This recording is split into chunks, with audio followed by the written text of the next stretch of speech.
او کالذی مر علی قریۃ وہی خاویۃ علی عروشہا. اور اسی طریقے سے اس شخص کا حال نہیں دیکھا. اب یہ دیکھنے سے مراد یہ نہیں ہے کہ مطلب وہ سارے لوگ وہاں پہ حاضر و ناظر تھے.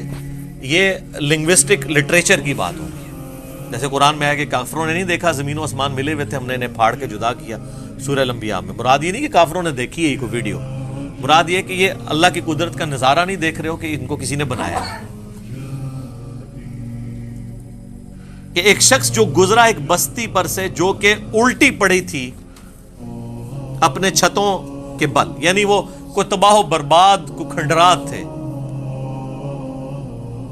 تو اس شخص نے کہا قال انا یحیی ہذہ اللہ بعد موتہا, اللہ تعالیٰ مردوں کو کس طرح مرنے کے بعد زندہ کرے گا, یہ بستی کس طرح زندہ ہو سکتی ہے. یہ میں تورات میں ڈیٹیل ملتی ہے. یہ حضرت عزیر علیہ السلام کے بارے میں آتا ہے کہ وہ ایک کسی کھنڈرات کے پاس سے گزر رہے تھے تو انہوں نے یہ کہا. بعض کہتے ہیں کہ یہ لٹریچر کی زبان میں بات ہے, انہوں نے اپنی مردہ قوم کو مخاطب کر کے کہا کہ اتنی مردہ قوم ہو چکی ہے, دوبارہ اسے عروج کیسے ملے گا. تو دونوں باتیں درست ہو سکتی ہیں, ہم تو دونوں عقائد کو صحیح سمجھتے ہیں. تو اللہ تعالیٰ فرماتا ہے فَأَمَاتَهُ اللَّهُ مِئَةَ عَامٍ ثُمَّ بَعَثَهُ, تو اللہ تعالیٰ نے 100 سال کے لیے اسے موت دے دی. نیند بھی موت کی بہن ہے نا, اس کے بعد اٹھا لیا. وہ نیند بھی ہو سکتی ہے اور فزیکل موت بھی ہو سکتی ہے. جیسے اللہ تعالیٰ نے اصحاب کہف کو تو 300 سال کے لیے سلا دیا تھا. 300 جو ہے وہ عیسوی اعتبار سے اور 309 ہجری اعتبار سے, یعنی لونر کیلنڈر کے اعتبار سے. قال کم لبثت, تو جب اللہ تعالیٰ نے اسے اٹھایا نا حضرت عزیر علیہ السلام کو, تو اللہ نے فرمایا ہاں بھی کتنا عرصہ تم یہاں پہ تیرا گزرا ہے. قال لبثت یوما او بعض یوم, تو انہوں نے کہا یا تو میں پورا دن یہاں پہ سویا رہا ہوں یا دن کا کچھ حصہ. قال بل لبثت 100 عام, اللہ تعالیٰ نے فرمایا نہیں تم تو 100 سال کے لیے یہاں پہ لیٹے رہے ہو. فانظر الى طعامک وشرابک لم یتسنہ, دیکھ اپنے کھانے پینے کی چیزوں کی طرف, کوئی خراب بھی نہیں میں نے ہونے دی. 100 سال تک کھانے پینے کی چیز بھی اپنی اصلی حالت میں موجود ہے. وانظر الی حمارک, اپنے گدھے کی طرف دیکھ. گدھا جو ہے وہ مر کے اس کی ہڈیاں بھی آ چکی بھی تھی. ابھی بڑے مزے کی بات ہے,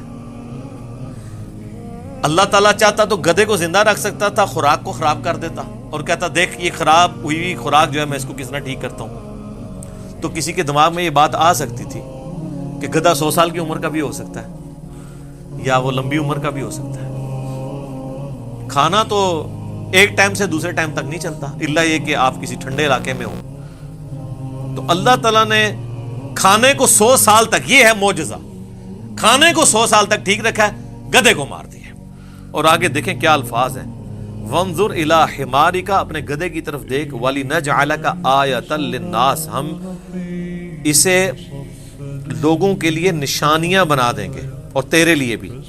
وانظر الی العظام کیف ننشزها, دیکھ ان کی ہڈیوں کو ہم کیسے ان کو جوڑتے ہیں. ثم نکسوها لحما, پھر اس پہ کیسے گوشت چڑھاتے ہیں. سر یہ منظر تو حضرت عزیر نہیں دیکھا ہے, حالانکہ یہ روزانہ ہو رہا ہے انسان کے کیس میں بھی, جانداروں کے کیس میں بھی, لیکن وہ فزیکلی سامنے نظر نہیں آ رہا ہوتا اور اس کا ایک ٹائم پیریڈ ہوتا ہے. انسان کے کیس میں آلموسٹ 9 مہینے لگتے ہیں, ہاتھی کے کیس میں 22 مہینے لگ جاتے ہیں, لیکن یہ سیکنڈز میں ہوا ہے کہ وہ ہڈیاں تھیں ان پہ اللہ نے ایسے گوشت چڑھایا ایک دم سامنے گدھا سامنے آ. ٹھیک ہے, اللہ اکبر. اچھا, اللہ تعالیٰ اس ساری چیزوں کو نشانی بنا کے ایک پیغمبر کے سامنے پیش کر رہا ہے اس کا ایمان مضبوط کرنے کے لیے کہ اللہ کے لیے مردے کو زندہ کرنا کوئی مسئلہ نہیں ہے. تو مجھے بتائیں اگر پیغمبر خود ہی مردے زندہ کر لیتے ہوتے تو اللہ تعالیٰ ان کو یہ کر کے کیوں دکھا رہا تھا؟ تو بابے کدھر عزیر علیہ السلام کو طاقت نہیں سی کہ مردہ زندہ کرنا, تو شیخ عبدالقادر جیلانی نے کہ تو مردہ کھلا لیا. تو اسی لیے آپ کو ٹھیک قرآن نہیں پڑھنے دیتے. قرآن پڑھتے یہ بھی تو دماغ میں آپ کے خیال آئے گا نا کہ عزیر علیہ السلام کو تو اللہ تعالیٰ مردے کو زندہ کر کے اس گدھے کو بتا رہا ہے کہ دیکھ اس طرح میں مردے زندہ کروں گا. اگر عزیر علیہ السلام خود ہی کر لیتے ہوتے تو اللہ کو بتانے کی ضرورت ہی نہیں تھی. تو بابے نے کہ تو مردے زندہ کر لینے میں. اگر کوئی سمجھتا ہے کہ کسی بابے کو کہ وہ مردہ زندہ کر سکتا ہے تو اس بابے کو شہید کرتے ہیں، خود اپنے آپ کو زندہ کر کے بتائیں، کسی اور نے نہیں کرنا، کیوں کسی معصوم دی جان لے گئے؟ جنہیں مصیبت کھڑی کی تھی وہ کیوں نہ لے جائے، جان چھڑائی جائے، وہ کو اسٹامپ پیپر لکھوا لو کہ میں اگر دوبارہ زندہ ہونا ہے تو میرا خون معاف ہے۔ تو کوئی بابا نہیں جو تیار ہونے لگا مردہ زندہ کرنے واسطے، سارے کہیں گے جی توبہ، کوئی نہیں زندہ ہوتا ہے، ایویں کہانی ہے۔ اپنی جان کو دینے کے لیے کہاں سے تیار ہو جاتا ہے؟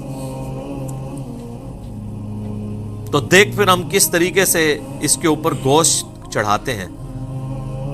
فلما تبین لہ، جب ان پہ یہ حقیقت کھل گئی، قال اعلم ان اللہ علی کل شیء قدیر، انہوں نے کہا میں نے خوب جان لیا کہ اللہ تعالیٰ ہر چیز کے اوپر قادر ہے۔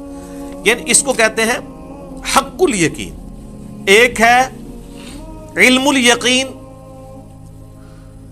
عین الیقین، اور ایک ہے حق الیقین۔ یہ حق الیقین ہے آخری درجے کے اندر۔ علم الیقین کہ آپ کو کسی نے بتایا کسی جگہ پہ آگ لگی ہوئی ہے، آپ وہاں پہ پہنچے، آگ آپ کو نظر بھی آ گئی، دھواں اٹھتا ہوا، تو آپ نے اپنی آنکھوں سے مشاہدہ کر لیا، اسے کہتے ہیں عین الیقین، یعنی آنکھوں سے یقین حاصل کر لیا۔ پہلے صرف علم کی حد تھا، یہ ہے آنکھوں کی حد۔ حق الیقین یہ ہے کہ جا کے ہاتھ بھی رکھ دے ہوتے کوئلے ہوتے، تو پھر تو انہیں پتہ لگ جائے گا، پھر واقعی حق کھل کے سامنے آ جائے گا کہ یہ آگ ہی ہے۔ کیونکہ آپ کو پتہ ہے ویسے تو یہ شوکیس میں سجانے کے لیے آج کل تو کئی ایک آپ کو اس طرح کے جو ہیں وہ شو پیس مل جاتے ہیں، جو لگ رہا ہوتا ہے اس میں سے آگ نکل رہی ہے، روشنی بھی ہوتی نہیں ہے، اس کے اوپر آپ ہاتھ رکھیں تو وہ دھواں بھی آپ کو ٹھنڈا فیل ہو رہا ہوگا، تو ظاہر ہے کہ وہ نظروں کا دھوکہ بھی ہو سکتا ہے۔ اب ایک شخص کو اگر دھواں اٹھتے ہوئے نظر آ رہا ہے کسی اس طریقے کی اورنج رنگ کی چیز سے، تو اس پہ ہاتھ لگاتا ہے تو اس کے بعد ہی اسے حق الیقین آئے گا نا۔ تو پیغمبر کو اللہ تعالیٰ نے وہ حق الیقین تک پہنچا دیا، کیونکہ انبیاء کرام نے دنیا پہ اللہ کی حجت ہوتے ہیں، وہ لوگوں کو انہوں نے اللہ کا تعارف کروانا ہوتا ہے، ان کا ایمان جو ہے وہ اعلیٰ درجے کا ایمان ہوتا ہے۔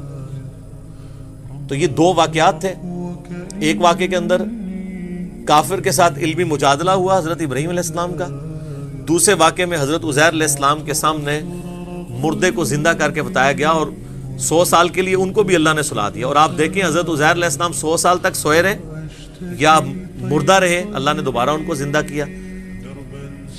ان کی عمر وہی رہی جس میں وہ فوت ہوئے تھے، اور اسی دوران ان کے سارے ہم عمر لوگ فوت ہو چکے ہوئے تھے۔